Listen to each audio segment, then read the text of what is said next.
So while searching for colleges for HR, I came to know about Soil Institute of Management. This college offers a very different curriculum than from other colleges. I developed a knack for people management. That motivated me to pursue a career in HR. How well do I understand their businesses? How can I contribute towards skills that are required? My name is Devanshi Malhotra. I am born and brought up in Delhi. I did my bachelor's in commerce from Deen Dayal Upadhyay College, University of Delhi. Post that, I did my job at Royal Bank of Scotland, NatWest Group, as an operation analyst. So I wanted to do an MBA because I started having an interest in HR as I developed a knack for people management. So during the processes, I was more into the people side of the things. That motivated me to pursue a career in HR. I learned about various verticals under HR, and then I thought of building my career in this field. So as I wanted to pivot my career in this area, so that's how I searched for PDDM. So while searching for colleges for HR, I came to know about Soil Institute of Management, where I got to know that Mr. Anil Sachdeva, who is the founder, has a very rich legacy of HR consultancy and leadership development. And I've also heard about some of his interview previously, so I got resonated with his values. Then I learned about the college, that how this college offers a very different curriculum than from other colleges. Like there was design thinking, experiential Fridays, social innovation programs, liberal arts. So these things were motivated me, and I thought that this is a very different MBA which will provide me those skills relevant in today's world, and that's how I landed up in Soil. If you are interested in HR, a person should firstly start with the basics, because basic knowledge of having HR, because it involves different concepts. So a person should be very thorough with the concept. They should read the books on a very regular basis. They should not just study one day before the exam, but it requires a consistent practice over the year. Also, bridging the gap between the classroom learning to the actual on-the-job learning. So they should go for live projects, internships. They should also know how to implement what they are learning in the class in the actual scenarios. Apart from that, they should also indulge themselves in reading People Matters, different magazines which come up to get themselves familiar with what's happening around the world, what are the new trends coming in this industry, and they should keep themselves updated.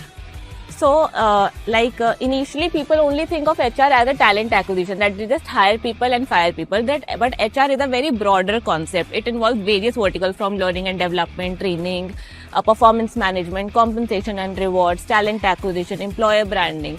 So, firstly, try to have a basic understanding of all the basic concepts, so that you know how interrelated these all functions are. Then, where do you find yourself? Like for me, learning and development was played a very different role, because it excited me, because I have seen a real world application of that function during my job. Learning and development today plays a very important role, as AI is coming into the corporate, and there is a huge skill gap which the HR people need to bridge by providing relevant trainings, by doing a capability building inside the organization. And employees are the greatest asset of any organization. So to build those skills in an employee is the function of an L&D. So that area resonated with my interest of designing the training programs, as during my job I have also designed a SOP for one of the functions. So I could relate to it, and that's where I want to develop my skills. So as I was telling, that it is very important to apply the knowledge that you have learned. So I firstly started taking up the live projects. So I started with the first very important function of talent acquisition, where we have to hire the relevant talent in alignment with the skills required for achieving the organizational goal.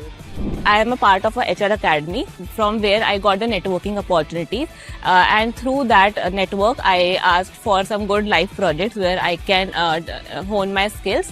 And through that, talking to different people, talking to alumni, and that's how I started getting few of the projects. So I did one live project at Skills Sapiens. Second, I did at Hono, where I also developed the training modules for their LMS system. And I did my internship at Novus High Tech, and in that area also I developed a very comprehensive skill library. So finding the relevant projects for yourself and then working on them is very important. Apart from that, there are various simulations which happen in the college. Like for example, I did change management. So through that simulation, we get a very real life example of how things actually happen in the organization. and talking to different people, and then you can learn from their experiences as well. Do some live good courses to get the knowledge about how to implement things in real world.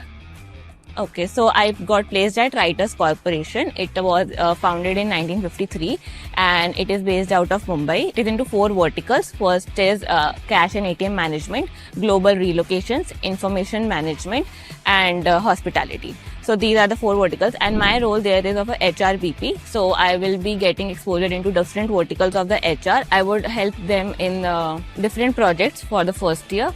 So the whole process was very long. I would say that it had various stages.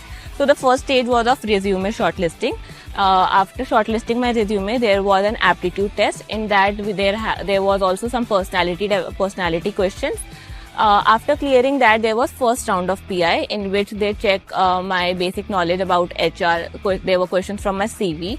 Then how well do I understand their businesses? How can I contribute towards those skills that are required? Then there was a 4th round, that was Thomas assessment, and in extreme end questions, and it was one of the difficult tests I have given till now. And the last round was the interview with the Chief People Officer. It was one of the most intensive interviews. It lasted for around 2 hours.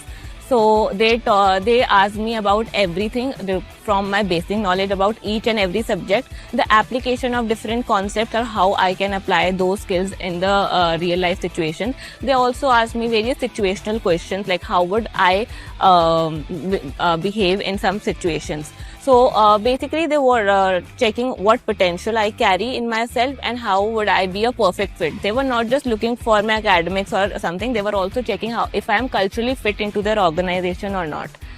And the interview was kind of a stress interview, that they keep on asking you questions and they keep on grilling you. But as far as you are convinced, if you try to convince them that yes, this is the right answer, and give the best of your knowledge, then it was all fine.